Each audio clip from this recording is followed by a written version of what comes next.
right now we're in the middle of a crazy pandemic, corona pandemic. All right. As an artist, what does that mean to you? Wow. It means so much, man. It means so much. Like, to begin with, like, on a personal level, man, everyone, we have friends, I have family members, you know, all over the world, people I've met, you know, people I have to work with.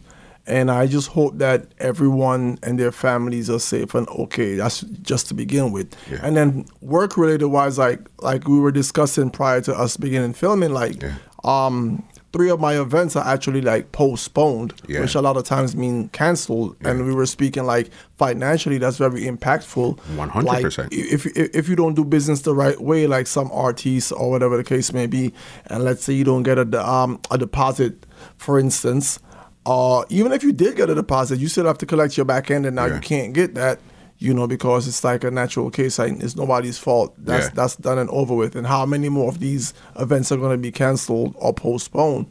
So just based on those 2 things alone, it's very serious, very, very serious. They got me being like almost paranoid. And I think I don't want to be this big conspiracy theorist or whatever the case may be, but I just feel like something's up, man. There's something bigger going on that we don't know or we don't understand that we may or may not find out in the future.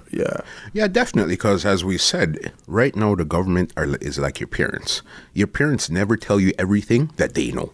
Definitely, it's always need to know basis. I've always been like a homebody, but it's like extra now. Like I don't even want to go outside. I don't want to go outside. I'm hearing all kinds of things like, yo, you can't pass cash around. You can't accept cash. It's crazy. Like, I don't know about that right now. I need to touch cash.